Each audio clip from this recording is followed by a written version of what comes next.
শাড়ি মানেই আভিজাত্য, শাড়ি মানেই বাঙালিয়ানা, আর বাঙালির নির্ভরযোগ্য প্রতিষ্ঠান হিসেবে বহু বছর ধরে সুনাম কুড়িয়ে আসছে আদি ঢাকেশ্বরী। রাজ্যে অন্নপূর্ণা যোজনার টাকা না পাওয়ার অভিযোগে যোগ্য মহিলাদের বিক্ষোভের মধ্যে রঘুনাথগঞ্জে এক প্রতিবন্ধী পুরুষের ব্যাংক অ্যাকাউন্টে প্রকল্পের টাকা ঢুকে যাওয়ায় এক চাঞ্চল্যকর ঘটনা সামনে এসেছে। রঘুনাথগঞ্জ ২ নম্বর ব্লকের খামরা গ্রামের বাসিন্দা শামজাদ শেখের দাবি, গত ১৭ই আগস্ট তার মোবাইলে অন্নপূর্ণা যোজনার টাকা জমা পড়ার মেসেজ সামনে আসে, অথচ তিনি এই প্রকল্পের জন্য কোনো আবেদনই করেননি। প্রশাসনের প্রাথমিক অনুমান, ভুলবশত বা ব্যাংক সংক্রান্ত কোনো ত্রুটির কারণে এমনটা ঘটেছে। একটা আমার শ্বশুর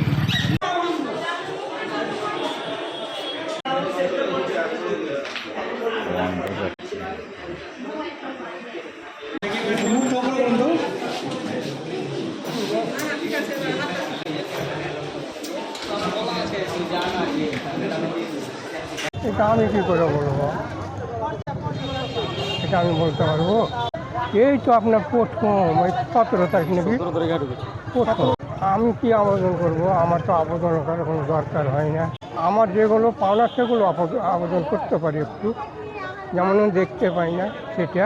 এবার আমার বৌমার নাম্বার দেওয়া আছে, আমার বৌমার নামে ওই নাম্বারই আপনার ওই আধার কার্ডে দেওয়া আছে। আমার বৌমার আধার কার্ডে এলো, নাম্বারটা এলো, আমাকে এসে বলছে আব্বা আপনার নামে আমার মোবাইলে নাম্বার দেওয়া আছে, তো এসছে মেসেজ এসছে। মেসেজ বলে কীরকম না, তো আপনার অন্নপূর্ণা ঢুকে গেছে। আমার অন্নপূর্ণা ঢুকবে কেন? আমি দেবো না। আবার আপডেট করতে পাঠালাম বইটা, আপডেট করে দেখা যাচ্ছে হ্যাঁ ঢুকেছে। আমি বললাম তাহলে আমাকে দিয়ে দিতে হবে।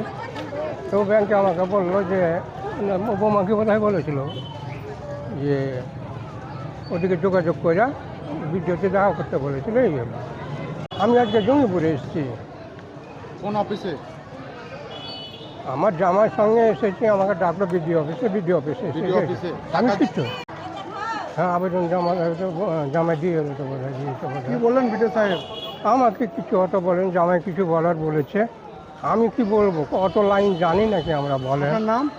আমার নাম শামজাদ শেখ, বাড়ি কৃষ্ণ সাইড খড়কাটি। আমাকে আমার সালাজ মানে সালার বউ ফোন করেছিল যে দাদা একটা মেসেজ এসেছে, দেখো তো টাকাটা কার্ড ঢুকেছে। আমি চেক করে দেখলাম, চেক করে দেখার বললাম যেটা আমার শ্বশুরের অ্যাকাউন্ট নাম্বার, এই অ্যাকাউন্টে অন্নপূর্ণা টাকা ঢুকেছে।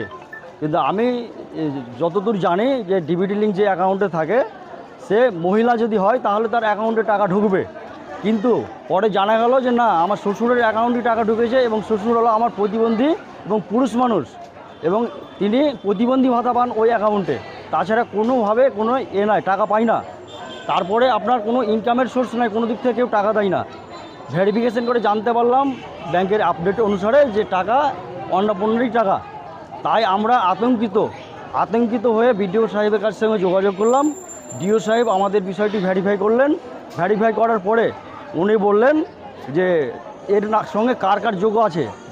যোগ চেক করে দেখলেন আমার শাশুমা আছে জয়েন্ট অ্যাকাউন্টে, উনি অন্নপূর্ণা ভাণ্ডার পান না, যেহেতু 60 বছরের ঊর্ধ্বে ওনার বয়স। আর আমার শালিকা আছে, তিনি অন্নপূর্ণার যোগ্য, কিন্তু তার নিজস্ব ডিবিটি লিঙ্ক বই আছে, এবং তার সঙ্গে কোনোভাবে তার আব্বার জয়েন্ট অ্যাকাউন্টের সঙ্গে যোগাযোগ নেই। এবং চেকিং করে ওটিপি পাঠালো, ওটিপি পাঠিয়ে ডিও সাহেব দেখলো যে অন্নপূর্ণা আন্ডার প্রসেসে আছে আমার শালিকার।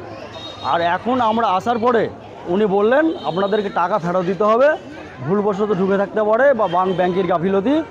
তাই আমরাকে ট্রেজারি ফর্মের ফিল আপ করার জন্য নির্দেশ দিলেন, এবং ওনারাই নিজেরাই ট্রেজারি ফর্ম ফিল আপ করার জন্য আমরা দিয়েছি।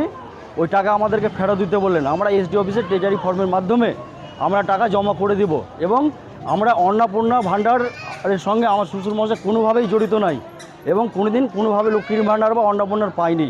শুধু একটাই পাই, সেটা হলো প্রতিবন্ধী ভাতা।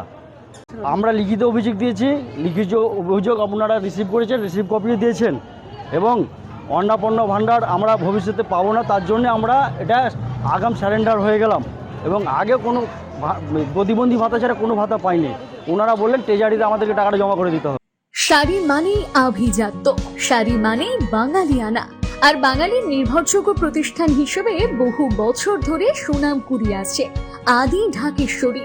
বহরমপুরের প্রতি ঘরে ঘরে নিজেদের নিখুঁত, শৌখিন এবং ইউনিক ডিজাইনের কালেকশন পৌঁছে দিচ্ছে আদি ঢাকেশ্বরী। আমাদের প্রতিটি শাড়িতে রয়েছে নতুনত্বের ছোঁয়া। বাঙালি নারীদের পছন্দের বিভিন্ন ঐতিহ্যপূর্ণ শাড়ি থেকে শুরু করে সারা ভারতের বিশেষ বিশেষ অঞ্চলে বিখ্যাত শাড়ি, সব রকম কালেকশন পাবেন আমাদের এই শোরুমে। তাই নতুন নতুন রূপে নিজেকে এবং নিজের প্রিয়জনদের সাজিয়ে তুলতে আজই আসুন আমাদের বহরমপুরের শোরুমে।